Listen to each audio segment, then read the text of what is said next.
Shalom, this is Daniel Stern coming at you from Jerusalem, from the Netivia Prayer Hall on the 17th day of the war. And today I'd like to talk to you about Gaza and its future. I'll start by saying there is no future for Gaza. Right now, and for the last decades, Gaza, or for the last 16 years, Gaza has been an open-air prison. The people in Gaza have very simple jobs. They don't have any significant trade. They don't provide their own energy. The best they can hope for is to be the prison's mayor. The best they can hope for is to have some semi-significant role within the confined place that they are living in. Now, there are many reasons for this, whether it's the false narrative of the Palestinian people that they have nowhere to go, that they want to go home, that they are still holding on to the keys, the alleged keys from their homes from 75 years ago, which is, of course, incredibly foolish, because no other people in the world lives in the past like they do. These Arabs who are in the Gaza Strip are holding on to the past. They're not living in the present, and they are not looking to the future. Indians in Sri Lanka, who are from Sri Lanka and from Pakistan, are not holding on to the keys of their old homes. Jews from Yemen and Iraq and Morocco are not holding on to the keys of their old home. All the peoples of the world have been from time to time displaced or moved or migrated, and none of them are living in the past like the Arabs in the Gaza Strip. Not only that, but the concept of being a refugee is one that, from a legal perspective, is if you've been forced to flee your home and have reached a place of safety and stay there, you are a refugee. As soon as you choose to move on to another place, you are no longer a refugee.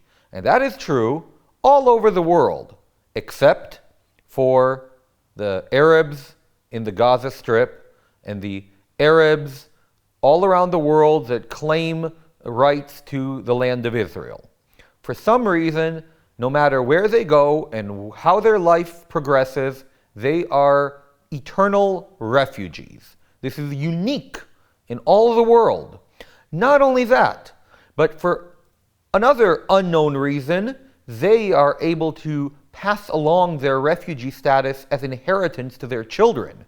Another thing which no other nation, no other people who due to whatever situation have become refugees can do.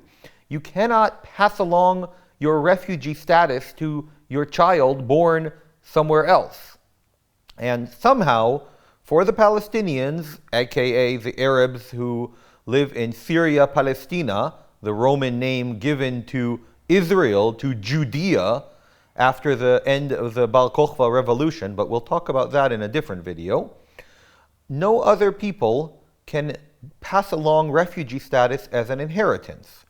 Going back to Gaza and why it has no future. As mentioned, it does not produce anything of value. It has no trade, commerce with anywhere.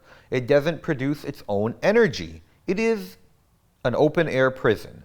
And it is such because no one wishes to take the Palestinians. No one wishes to help the Palestinians. Again, forgive me for the use of Palestinians. It's just to simply identify them and not say Bedouin Arabs of different locations that came together in the last 100 years and migrated to Israel and since then have laid claim to the land. FYI, the Palestinian movement only started in the 60s of the last century, the 20th century. But back to what we were talking about, the Gazan people have nowhere to go, no one who wants them. The Egyptians insist that they do not come to Egypt. The Egyptians hate them more than we do. Obviously we don't really hate them, but we hate what they do. In any case, the Gazan people are insisting on living in the past with no hope and no future. And with that in mind, there is no one who wants them and no one who wants to help them. So, in the eventuality that is likely going to happen, that Israel does a ground assault and enters Gaza, it will be very long, very arduous, very bloody. It will take many months, best case scenario, more likely over a year and possibly years, in order to clean out that hornet's nest from the Hamas and other extremist elements, which basically have done to the Jewish people as bad as the Nazis. And I do not say that lightly. This is the only time I've ever compared anyone to Nazis. But what the Hamas did on October 7th and what they wanted to do is the total destruction of Israel in a cruel and inhumane way. Once that den of vipers is cleared out, and it will take a long time to do that, then what? What will happen? Well, either Israel will stay in charge, which Israel does not want to do, or the United Nations and elements from the moderate Arab countries will put up some sort of mandate similar to the British mandate, some temporary government. I don't know, maybe that's a better option. Or I pray that the Gazans will be allowed to leave and go elsewhere. Not that anyone would want them, and nor would they be a stabilizing and good force anywhere that they went, but nevertheless, I pray that they would leave this place because they have no future here. God bless you all. From Jerusalem, Shalom.